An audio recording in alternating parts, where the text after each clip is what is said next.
Hi friends, ನಾನು ನಿಮ್ಮ ವೀರೇಶ್ ಗೌಡ. ಇಂದು ನಾನು ಈ ವಿಡಿಯೋದಲ್ಲಿ SSC GD ಕಾನ್ಸ್ಟೇಬಲನ್ನು ಯಾವ ಥರ ಅಪ್ಲೈ ಮಾಡೋದು ಅಂತೇಳಿ ವಿಡಿಯೋದಲ್ಲಿ ತಿಳಿಸ್ಕೊಡ್ತಾ ಹೋಗ್ತೀನಿ.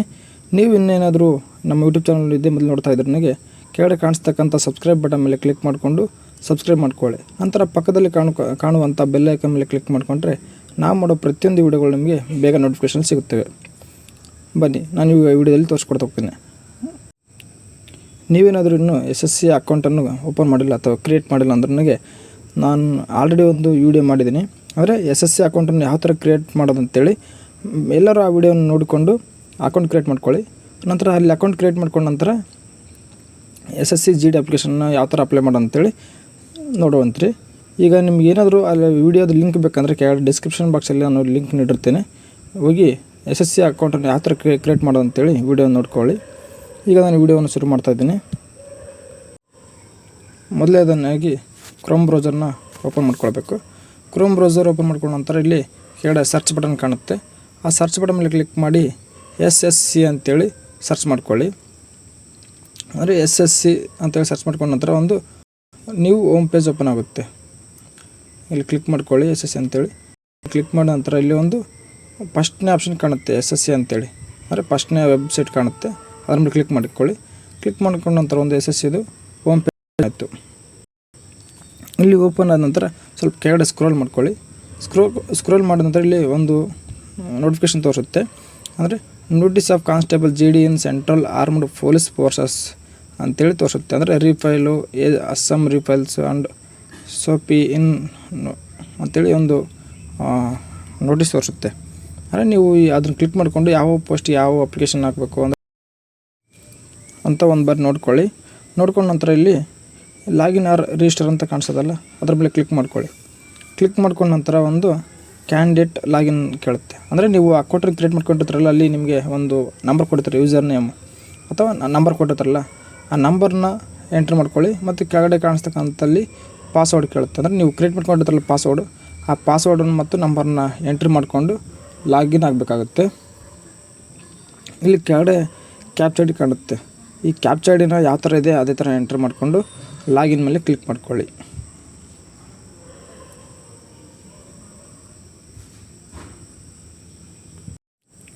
ಇಲ್ಲಿ ಲಾಗಿನ್ ಮೇಲೆ ಕ್ಲಿಕ್ ಮಾಡಿದ ನಂತರ ಒಂದು ಲಾಗಿನ್ ಪೇಜ್ ಓಪನ್ ಆಯಿತು. ಇಲ್ಲ ನಂತರ ಇಲ್ಲಿ ನಿಮ್ಮ ಡ್ಯಾಶ್ ಬೋರ್ಡ್ ಅಂತ ಕಾಣಿಸುತ್ತೆ. ಅಂದರೆ ನಿಮ್ಮದು ಒಂದು ಅಪ್ಲೈ ಮಾಡ್ತಾ ಅದು ಲಾಗಿನ್ ಇರ್ತಾರಲ್ಲ, ನಿಮ್ಮ ಡೀಟೇಲ್ಸ್ ಎಲ್ಲ ತೋರಿಸುತ್ತೆ ಹೋಗುತ್ತೆ. ಇಲ್ಲಿ ಸ್ವಲ್ಪ ಸ್ಕ್ರೋಲ್ ಮಾಡಿದ್ರೆ ಕೆಳಗಡೆ ತೋರಿಸುತ್ತೆ constable GD central armed police force ಅಂತೇಳಿ. ಅಂದರೆ ಯಾವ ಥರ ಅಪ್ಲೈ ಮಾಡ್ಬೇಕಂತೇಳಿ ಇಲ್ಲಿ ಕೆಳಗಡೆ ಇರುತ್ತೆ, ನೋಡ್ಕೊಳ್ಳಿ. ಅಂದರೆ ಲೈವ್ ಎಕ್ಸಾಮಿನೇಷನ್, ಅಂದರೆ ಈಗ ಲೈವ್ ಆಗಿ ಯಾವ ಪೋಸ್ಟ್ ಅಪ್ಲೈ ಮಾಡೋಕ್ಕೆ ಟೈಮ್ ಇದು ಆ ಅಪ್ಲೈ ಪೋಸ್ಟನ್ನು ತೋರಿಸ್ತಾ ಹೋಗುತ್ತೆ. ಅಲ್ಲಿ ಒಂದ್ಸರಿ ಎಲ್ಲ ನೋಡ್ಕೊಂಬಿಡಿ, ಲಾಸ್ಟ್ ಡೇಟ್ ಯಾವಾಗಿದೆ ಮತ್ತು ಲಾಸ್ಟ್ ಡೇಟ್ ಪೇಮೆಂಟ್ ಡೇಟ್ ಯಾವಾಗಿದೆ ಅಂತೇಳಿ. ಅಂದರೆ ಲಾಸ್ಟ್ ಅಪ್ಲಿಕೇಶನ್ ಡೇಟ್ ಬಂದುಬಿಟ್ಟು 14/10/2024, ಅಂದರೆ ಮುಂದಿನ ತಿಂಗಳು 14ನೇ ತಾರೀಕು ತನಕ ಇದೆ. ಮತ್ತು ಲಾಸ್ಟ್ ಡೇಟ್ ಅಂದರೆ ಪೇಮೆಂಟ್ ಮಾಡೋದಕ್ಕೆ 15ನೇ ತಾರೀಕು, ಅಂದರೆ ಒಂದಿನ ಎಕ್ಸ್ಟೆಂಡ್ ಇದೆ ಪೇಮೆಂಟ್ ಮಾಡೋದಕ್ಕೆ. ಮತ್ತು ಕರೆಕ್ಷನ್ ಆ ಥರ ಇದ್ರೆ ನನಗೆ 11ನೇ ತಿಂಗಳು ಅಂದರೆ ನವಂಬರ್ 5ನೇ ತಾರೀಕಿಗೆ ಕರೆಕ್ಷನನ್ನು ಆಪ್ಷನ್ ಬಿಡ್ತಾರೆ. ಎಲ್ಲ ನೋಡ್ಕೊಂಡು ನಂತರ ಇಲ್ಲಿ ಕೆಳಗಡೆ ಅಪ್ಲೈ ಅಂತ ಕಾಣಿಸುತ್ತಲ್ಲ, ಅದ್ರ ಮೇಲೆ ಕ್ಲಿಕ್ ಮಾಡ್ಕೊಳ್ಳಿ. ಕ್ಲಿಕ್ ಮಾಡ್ಕೊಂಡ ನಂತರ ಇಲ್ಲಿ ಕೆಲವೊಂದು ಇನ್ಸ್ಟ್ರಕ್ಷನ್ಸ್ ತೋರಿಸ್ತಾ ಹೋಗುತ್ತೆ. ಟೈಮ್ ಇದ್ದರೆ ಓದ್ಕೊಳ್ಳಿ. ಇಲ್ಲಿ ನಾನೇನೀಗ ಅಷ್ಟು ನೋಡ್ತಾಯಿಲ್ಲ, ಅಂದರೆ ನಾನು ಆಲ್ರೆಡಿ ಗೊತ್ತಿದ್ದಾವೆ ಏನಂತೇಳಿ ಒಂದ್ಸರಿ ಚೆಕ್ ಮಾಡ್ಕೊಳ್ಳಿ ನೀವು. ನೆಕ್ಸ್ಟ್ ನಂತರ ಫಿಲ್ ಫಾರ್ಮ್ ಮೇಲೆ ಕ್ಲಿಕ್ ಮಾಡಿದ್ರೆ ನನಗೆ ನಿಮ್ಮ ಮೊದಲನೇದಾಗಿ ಪರ್ಸ್ನಲ್ ಡೀಟೇಲ್ಸ್ ಓಪನ್ ಆಗುತ್ತೆ. ಅಂದರೆ ನೀವು ಅಪ್ಲೈ ಮಾಡ್ಬೇಕಾದ್ರೆ ಏನೆಲ್ಲ ಎಂಟ್ರಿ ಮಾಡಿರ್ತೀರೋ ಆ ಪ್ರತಿಯೊಂದು ಡೀಟೇಲ್ಸ್ ಕೂಡ ಇಲ್ಲಿ ತೋರಿಸ್ತಾ ಹೋಗುತ್ತೆ. ಒಂದು ಬಾರಿ ಕರೆಕ್ಟ್ ಇದೆಯಲ್ಲ ಒಂದು ಸರ್ ಚೆಕ್ ಮಾಡ್ಕೊಳ್ತಾ ಹೋಗಿ. ಚೆಕ್ ಮಾಡ್ಕೊಳ್ತಾ ಹೋದ ನಂತರ ನಿಮಗೆ ಎಲ್ಲ ಕರೆಕ್ಟ್ ಇದ್ರೆ ನನಗೆ ಮುಂದೆ ಸೇವ್ ಆ್ಯಂಡ್ ಕಂಟಿನ್ಯೂ ಅಂತ ಆಪ್ಷನ್ ತೋರಿಸುತ್ತೆ. ಆ ಸೇವ್ ಆ್ಯಂಡ್ ಕಂಟಿನ್ಯೂ ಮೇಲೆ ಕ್ಲಿಕ್ ಮಾಡ್ತಾ ಹೋದ್ರೆ ನನಗೆ ನಿಮ್ಮ ಮುಂದೆ ಏನು ಆಲ್ರೆಡಿ ಲಾಗಿನ್ ಆಗಬೇಕಾದ್ರೆ ಅಂದ್ರೆ ಅಥವಾ ಅಕೌಂಟ್ ಕ್ರಿಯೇಟ್ ಮಾಡ್ಬೇಕಾದ್ರೆ ಏನು ಆಪ್ಷನ್ ಕೇಳುತ್ತಲ್ಲ ಎಲ್ಲ ತೋರಿಸ್ತಾ ಹೋಗುತ್ತೆ. ಇಲ್ಲಿ ನೆಕ್ಸ್ಟ್ ಅಂತ ಕ್ಲಿಕ್ ಮಾಡ್ಕೊಳ್ಳಿ. ಒಂದು ಬರಲಿ ಚೆಕ್ ಮಾಡಿಕೊಂಡು ಎಲ್ಲ ಕರೆಕ್ಟಾಗಿದ್ದರೆ ನೆಕ್ಸ್ಟ್ ಮೇಲೆ ಕ್ಲಿಕ್ ಮಾಡಿ.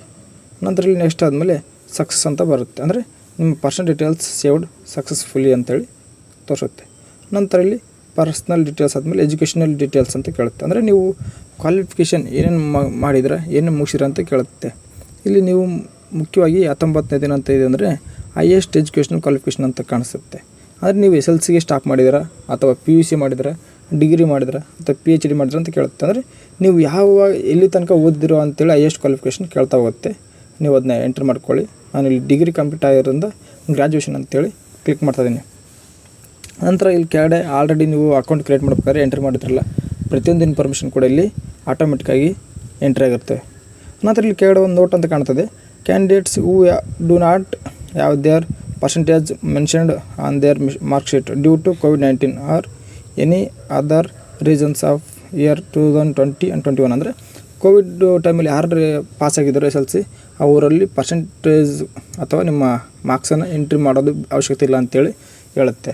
ಆದರೆ ಅದಕ್ಕಿಂತ ಮುಂದುಗಡೆ ಅಥವಾ ನಂತರ ಯಾರು SLC ಪಾಸ್ ಆಗಿರ್ತಾರೋ ಅವರು ನಿಮ್ಮ ಪರ್ಸೆಂಟೇಜನ್ನು ಎಂಟ್ರಿ ಮಾಡಬೇಕಾಗತ್ತೆ. ಅದಾದ ನಂತರ ಇಲ್ಲಿ ಸೇವ್ ಆ್ಯಂಡ್ ನೆಕ್ಸ್ಟ್ ಮೇಲೆ ಕ್ಲಿಕ್ ಮಾಡಿಕೊಳ್ಳಿ. ಅಂದರೆ ಇಲ್ಲಿ ಎಜುಕೇಷನ್ ಡೀಟೇಲ್ಸು ಸಕ್ಸಸ್ಫುಲ್ಲಾಗಿ ಸೇವ್ ಆಯಿತು.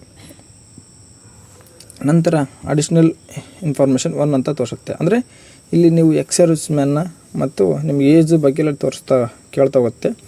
ಇಲ್ಲಿ ಕೇಳುತ್ತೆ 21ನೇದು ಏನಂದರೆ whether you are an ex service man, ಅಂದರೆ ನೀವೇನಾದರೂ ಆಲ್ರೆಡಿ ಒಂದು ಆರ್ಮಿ ಸೇವೆಯಲ್ಲಿ ಏನಾದ್ರು ಕೆಲಸ ಮಾಡಿದ್ರೆ ಅಂತೇಳಿ ಕೇಳುತ್ತೆ, ಅಥವಾ ಎಕ್ಸ್ ಸರ್ವಿಸ್ ಮ್ಯಾನ್ ಅಂತ ಕೇಳುತ್ತೆ. ಇದ್ರೆ ಎಸ್ ಅಂತ ಕೊಡಿ, ಇಲ್ಲಾಂದ್ರೆ ನೋ ಅಂತ ಕೊಡಿ. ನಂತರ ಇಲ್ಲಿ ವೆದರ್ ಸೀಕಿಂಗ್ ಏಜ್ ರಿಲ್ಯಾಕ್ಷನ್ ಅಂತ ಕೇಳುತ್ತೆ. ಅಂದರೆ ನೀವು ನಿಮಗೆ ಏಜನ್ನು ರಿಲ್ಯಾಕ್ಷನ್ ಕೇಳ್ತಾ ಇದ್ದೀರಾ ಅಂತ ಕೇಳುತ್ತೆ. ಕೆಲವೊಬ್ಬರು ಇದ್ದರೆ 23 ವರ್ಷಗಳಿದ್ದರೆ ನೋ ಅಂತ ಕೊಡಿ, ಅಥವಾ 23 ವರ್ಷ ಮೇಲೆ ಆಯ್ತಂದರೆ ಎಸ್ ಅಂತ ಕೊಟ್ಕೊಂತ ಹೋಗಿ. ಇಲ್ಲಿ ನಾನು ನೋ ಅಂತ ಕೊಟ್ಟು ಒಂದು ಬಾರಿ ಚೆಕ್ ಮಾಡ್ತಾಯಿದ್ದೀನಿ. ಇಲ್ಲಿ ಕೆಳಗಡೆ ಒಂದು ಆಪ್ಷನ್ ತೋರಿಸ್ತಲ್ಲ, ಇಲ್ಲಿ ಎಸ್ ಅಂತಲೇ ಕೊಡಿ, ಏನಾಗಲ್ಲ. ಇಲ್ಲಿ ತೋರಿಸ್ತಾ ಇದೆ ಎರರ್, ಅಂದರೆ you are not eligible due to maximum age criteria ಅಂತಂದರೆ ನಿಮಗೆ ಬಹಳ ಏಜ್ ಅಥವಾ 24 ವರ್ಷ 23 ವರ್ಷ ಮೇಲ್ಪಟ್ಟಿರೋದ್ರಿಂದ ನಿಮಗೆ ಅಪ್ಲಿಕೇಶನ್ ಹಾಕಲು ಬರೋದಿಲ್ಲ ಅಂತ ಹೇಳುತ್ತೆ. ಅದಕ್ಕೋಸ್ಕರ ಇಲ್ಲಿ ನಾನು ಏಜ್ ರಿಲ್ಯಾಕ್ಷನ್ನ ಕೇಳ್ತಾ ಇದ್ದೀನಿ. ಅದ್ರ ಮೇಲೆ ಕ್ಲಿಕ್ ಮಾಡಿದ್ರೆ ಇಲ್ಲಿ OBC ನಾನ್ OBC ಅಂತೆಲ್ಲ ಕೇಳುತ್ತೆ. ನೀವು ಸರಿಯಾಗಿ ನೋಡಿಕೊಂಡು OBC ಅಂತ ಸೆಲೆಕ್ಟ್ ಮಾಡ್ಕೊಳ್ಳಿ, ಅಥವಾ ನಿಮ್ಮ ಕೆಟಗರಿ ಯಾವ್ದು ಸೆಲೆಕ್ಟ್ ಮಾಡಿಕೊಂಡ್ರೆ ಮುಗೀತು. ನಂತರ ಇಲ್ಲಿ ಕೆಳಗಡೆ ಅದು ಕಾಮನ್ಗೆ ಎಸ್ ಅಂತಲೇ ಕೊಟ್ಕೊಳ್ಳಿ. ಕೊಟ್ಟ ನಂತರ ಇಲ್ಲಿ ಸೇವ್ ನೆಕ್ಸ್ಟ್ ಅಂತ ಕಾಣುತ್ತೆ. ಅದ್ರ ಮೇಲೆ ಕ್ಲಿಕ್ ಮಾಡಿದ್ರೆ ಇಲ್ಲಿ ಈಗ ಸಕ್ಸಸ್ಫುಲ್ಲಾಗಿ ಸೇವ್ ಆಯಿತು. ನಂತರ ಅದಾದ ನಂತರ ಇಲ್ಲಿ ಅಡಿಷ್ನಲ್ ಇನ್ಫಾರ್ಮೇಷನ್ 2 ಅಂತ ಕೇಳುತ್ತೆ. ಅಂದರೆ ನಿಮ್ಮ ಎಕ್ಸಾಮ್ ಸೆಂಟ್ರ್ ಯಾವ ಡಿಸ್ಟಿಕ್ಕಿಗೆ ಬೇಕು, ನಮ್ಮ ಕರ್ನಾಟಕದಲ್ಲಿ 6 ಜಿಲ್ಲೆಗಳಲ್ಲಿ ಎಕ್ಸಾಮ್ ನಡೆಯುತ್ತೆ, ಆ ಎಕ್ಸಾಮ್ ಸೆಂಟ್ರ್ ಯಾವ್ದು ಬೇಕಂತೇಳಿ ಕೇಳುತ್ತೆ. ಒಂದನೇ ಪ್ರಿಫರೆನ್ಸ್ ನಿಮಗೆ ಹತ್ತಿರವಾದಂಥ ಎಕ್ಸಾಮ್ ಸೆಂಟ್ರ್ ಕೊಟ್ಕೊಳ್ಳಿ. ಇಲ್ಲಿ ನಾನು ಹುಬ್ಳಿ ಸೆಂಟ್ರನ್ನ ಕೊಡ್ತಾಯಿದ್ದೀನಿ ಮೊದಲನೇದಾಗಿ, ನಂತರ ಶಿವಮೊಗ್ಗ ಕೊಡ್ತಾ ಹೋಗ್ತೀನಿ. ನಿಮ್ಗೆ ಯಾವ ಹತ್ರ ಆಗ್ತಾವೋ ಆ ಎಕ್ಸಾಮ್ ಸೆಂಟ್ರನ್ನ ಕೊಟ್ಕೊಳ್ತಾ ಹೋಗಿ, ಆಯಿತಾ. ನಂತರ ನಾನು 3ನೇ ಆಪ್ಷನ್ಸ್ ಏನು ಕೊಡ್ತೀನಿ ಅಂದರೆ ಪ್ರಿಪ್ರೇಷನ್ ಎಕ್ಸಾಮ್ ಸೆಂಟ್ರದ್ದು ಬೆಂಗಳೂರು ಕೊಡ್ತಾ ಹೋಗ್ತೀನಿ. ನೀವು ಎಷ್ಟು ಬೇಗ ಅಪ್ಲಿಕೇಶನ್ ಹಾಕ್ತಿರೋ, ಎಷ್ಟು ಬೇಗ ಎಕ್ಸಾಮ್ ಸೆಂಟ್ರ್ ಸೆಲೆಕ್ಟ್ ಮಾಡ್ತಿರೋ ಅಥವಾ ಅಪ್ಲಿಕೇಶನ್ ಸಬ್ಮಿಟ್ ಮಾಡ್ತಿರೋ ಅಷ್ಟು ಬೇಗ ನಿಮಗೆ ಎಷ್ಟನೇ ಪ್ರಿಫರೆನ್ಸ್ ಕೊಟ್ಟಿರ್ತಾರೋ ಅಷ್ಟನೇ ಪ್ರಿಫರೆನ್ಸು ಎಕ್ಸಾಮ್ ಸೆಂಟ್ರು ಸೆಲೆಕ್ಟ್ ಆಗುತ್ತೆ ಅಥವಾ ಸಿಗ್ತಾ ಹೋಗುತ್ತೆ. ಈ ಎಕ್ಸಾಮ್ ಸೆಂಟರ್ ಆದ ನಂತರ ಇಲ್ಲಿ medium for computer based examination ಅಂತ ಕೇಳುತ್ತೆ. ಅಂದರೆ ನೀವು ಕಂಪ್ಯೂಟರ್ ಎಕ್ಸಾಮ್ನ ಯಾವ ಭಾಷೆಯಲ್ಲಿ ಅಥವಾ ಯಾವ ಲ್ಯಾಂಗ್ವೇಜಲ್ಲಿ ಎಕ್ಸಾಮ್ ಬರೀತೀರ ಅಂತ ಕೇಳುತ್ತೆ. ನೀವು ನೋಡ್ಕೊಳ್ಳಿ, ಅಂದರೆ ನಿಮ್ಮ ಲ್ಯಾಂಗ್ವೇಜ್ ಅದು ಕನ್ನಡ ಅಲ್ಲ, ನಮ್ಮದು ಮೋಸ್ಟ್ಲಿ ನಾವು ಕನ್ನಡ ಅಂತಲೇ ಸೆಲೆಕ್ಟ್ ಮಾಡ್ಕೊಳ್ಳೋಣ. ನಂತರ ಇಲ್ಲಿ ವೆರಿಫೈ ಲ್ಯಾಂಗ್ವೇಜ್ ಅಂತ ಕೇಳುತ್ತೆ, ಅದನ್ನು ಕೂಡ ಸೆಲೆಕ್ಟ್ ಮಾಡ್ಕೊಳ್ಳಿ. ನಂತರ 26ನೇದು ಏನಂತಂದರೆ ಯಾರು ನ್ಯಾಷನಲ್ ಕ್ರೆಡಿಟ್ ಕಾರ್ಪ್ಸ್, ಅಂದರೆ NCC ಏನಾದರೂ ಮಾಡಿದ್ರೆ ನಿನಗೆ ಎಸ್ ಅಂತ ಕೊಟ್ಕೊಳ್ಳಿ, ಇಲ್ಲ ಅಂದರೆ ನೋ ಅಂತ ಕೊಡ್ರಿ. ಅದಾದ ನಂತರ 27ನೇದು ಯಾವ ಪಾರ್ಟಿಸಿಪೇಟ್ ಇನ್ ಗೇಮ್ ಸ್ಪೋರ್ಟ್ಸ್ ಅಂತ ಕೇಳ್ತಾ. ಅಂದರೆ ನೀವೇನಾದರೂ ಸ್ಪೋರ್ಟ್ಸ್ ಕೋಟಾದಲ್ಲಿ ಏನಾದರೂ ಸೆಲೆಕ್ಟ್ ಆಗಿದ್ದರೆ ಅಥವಾ ಏನಾದರೂ ಇದ್ರೆ ನನಗೆ ಎಸ್ ಅಂತ ಕೊಡಿ. ನಂತರ ಇಲ್ಲಿ ಆದಮೇಲೆ ಸ್ಟೇಟ್ ಯೂಟಿ ಆಫ್ ಡೊಮಿಸ್ಟಿಲಿ ಅಂತ ಕೇಳ್ತಾರೆ, ನೀವು ಯಾವ ರಾಜ್ಯದ ನಿವಾಸಿ ಅಂತ ಕೇಳುತ್ತೆ. ಇಲ್ಲಿ ನಾವು ಕರ್ನಾಟಕದವರು ಆದ್ದರಿಂದ ನಾವು ಕರ್ನಾಟಕ ಅಂತ ಸೆಲೆಕ್ಟ್ ಮಾಡ್ತಾ ಹೋಗ್ತೀನಿ. ನಂತರ ಇಲ್ಲಿ ಏನು ಕೇಳುತ್ತಂದರೆ ಕೆಳಗಡೆ ಡಿಸ್ಟಿಕ್ ಕೇಳುತ್ತೆ, ನೀವು ಯಾವ ಡಿಸ್ಟಿಕ್ನವರು ಅಂತ ಕೇಳ್ತಾ ಹೋಗುತ್ತೆ. ನೀವು ಯಾವ ಡಿಸ್ಟಿಕ್ ಸಂಬಂಧಪಡ್ತೀರೋ ಆ ಡಿಸ್ಟಿಕ್ನ ಸೆಲೆಕ್ಟ್ ಮಾಡ್ಕೊಳ್ಳಿ. ನಂತರ ಇಲ್ಲಿ ವೆರಿಫೈ ಡಿಸ್ಟಿಕ್ ಆಫ್ ಡೊಮಿಸ್ಟಿಲಿ ಅಂತ ಕೇಳುತ್ತೆ. ಅಂದರೆ ನೀವು ಸೆಲೆಕ್ಟ್ ಮಾಡಿರ್ತೀರಲ್ಲ ಅದೇ ಡಿಸ್ಟಿಕನ್ನು ಪುನಃ ಸೆಲೆಕ್ಟ್ ಮಾಡ್ಕೊಳ್ಳಿ. ನಂತರ ಯಾವ ಮೈಗ್ರೇಟ್ ಯುಟಿ ಸ್ಟೇಟ್ ಅಂತ ಏನೋ ಒಂದು ಆಪ್ಷನ್ ಕೇಳುತ್ತೆ, ಅಲ್ಲಿ ಡೊಮೆಸ್ಟಿಲಿ ಅಂತ ಕೇಳುತ್ತೆ. ಅಂದರೆ ನೀವೇನಾದರೂ ಬೇರೆ ದೇಶದಲ್ಲಿ ಅಥವಾ ಬೇರೆ ರಾಜ್ಯದಲ್ಲಿ ಏನಾದರೂ ಸ್ಟಡಿ ಮಾಡಿದ್ರೆ ಅಂತ ಕೇಳುತ್ತೆ, ನೋ ಅಂತ ಕೊಟ್ಕೊಳ್ಳಿ. ಅವೆಲ್ಲ ಆಪ್ಷನ್ಸ್ ಏನಿದ್ದಾವೆ ಎಲ್ಲ ಆಟೋಮೆಟಿಕ್ ತಗೊಳುತ್ತೆ, ಇವೇನು ಎಂಟ್ರಿ ಮಾಡೋ ಅವಶ್ಯಕತೆ ಇರಲ್ಲ.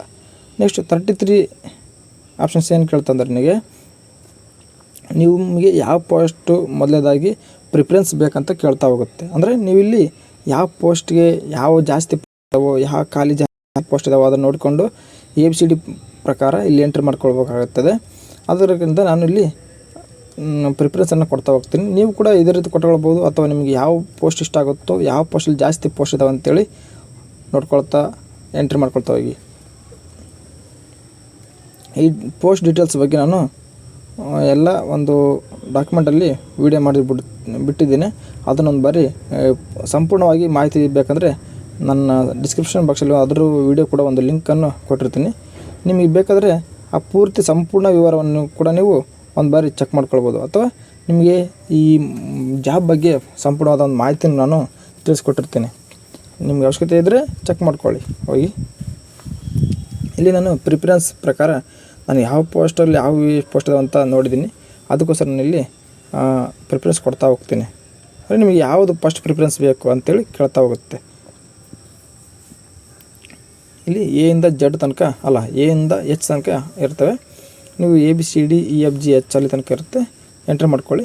ನಂತರ ಕೆಳಗಡೆ ವೆರಿಫೈ ಅಂತ ಕೇಳುತ್ತೆ. ಅಂದರೆ ನೀವು ಮೇಲೆ ಏನು ಎಂಟ್ರಿ ಮಾಡಿರ್ತೀರೋ ಅದನ್ನೇ ಕೆಳಗಡೆ ಕೂಡ ಸೇಮ್ ಎಂಟ್ರಿ ಮಾಡಬೇಕಾಗುತ್ತೆ. ಇಲ್ಲಿ ಎಂಟ್ರಿ ಮಾಡ್ತಾ ತೋರಿಸ್ತಾ ಇದ್ದೀನಿ.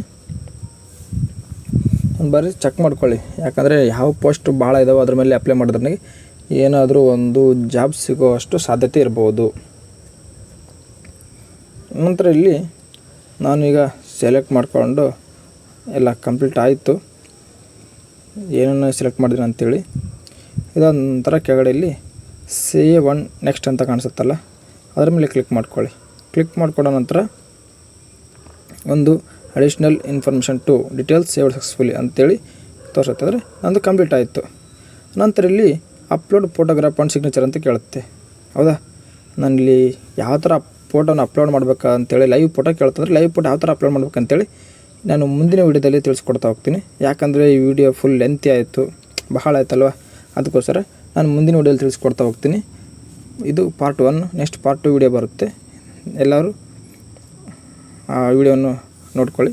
ವಿಡಿಯೋ ನೋಡೋದಕ್ಕಾಗಿ ಧನ್ಯವಾದಗಳು. Thank you.